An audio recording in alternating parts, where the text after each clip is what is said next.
که د موبایل د زنګ په وخت کې یا د مسج د نوټیفیکیشن په وخت کې مو د موبایل فلش لګیږي، نو په دغه طریقه باندې تاسو کولی شئ بند یې کړئ او یا په همدغه طریقه کولی شئ چالان یې هم کړئ.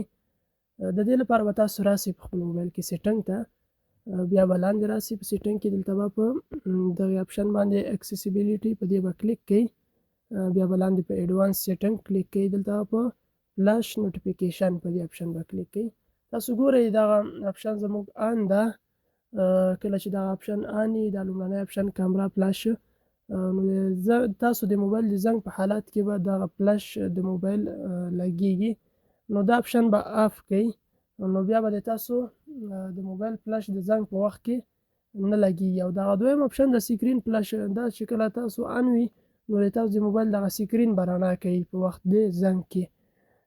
نو دغه اپشنونه ممکن په ځینو موبایلونو کې لږ فرق ولري، تاسو یې پیدا نه شئ کړی، نو د دې لپاره چې تاسو یې په اسانۍ پیدا کړئ تاسو به شاته راسئ، خپل موبایل کې چې کله سیټنګ را خلاص کړئ په دې سرچ کې به تاسو ورته ولیکئ، سرچ کې به ولیکئ فلش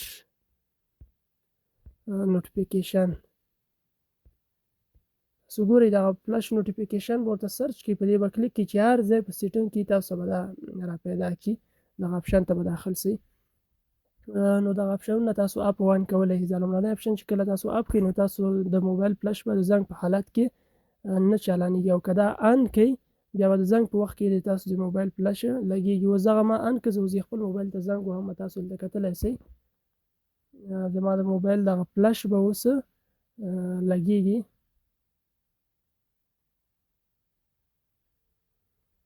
دلته تاسو کتلی شئ په دغه پاس سر کې دغه د فلش علامه ښکاره کوي چې زما د موبایل فلش د زنګ سره چالانیږي.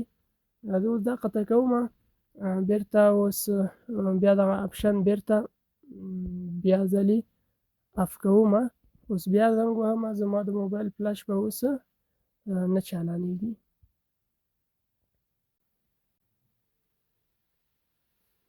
دلته تاسو کتلی شئ اوس د فلش هیڅ کوم اپشن نه ښکاره کوي چې زموږ د موبایل فلش دی چالان شي. اوس زموږ د موبایل فلش بند شو، د زنګ په حالت کې نه چالانیږي. نو په دغه طریقه باندې تاسو کولی شئ چې د موبایل فلش مو ځینې وخت د زنګ په وخت کې چالانیږي، نو په همدغه طریقه بند کولی شئ. سیټنګ ته لاړ شئ، سیټنګ کې همغه اپشن ته لاړ شئ، که هغې ځای کې پیدا نه شو په سرچ کې فلش نوټیفیکیشن ولیکئ، نو هغه اپشن به پیدا شي، هغه اف کړئ، نو فلش به نه لګیږي د زنګ په حالت کې.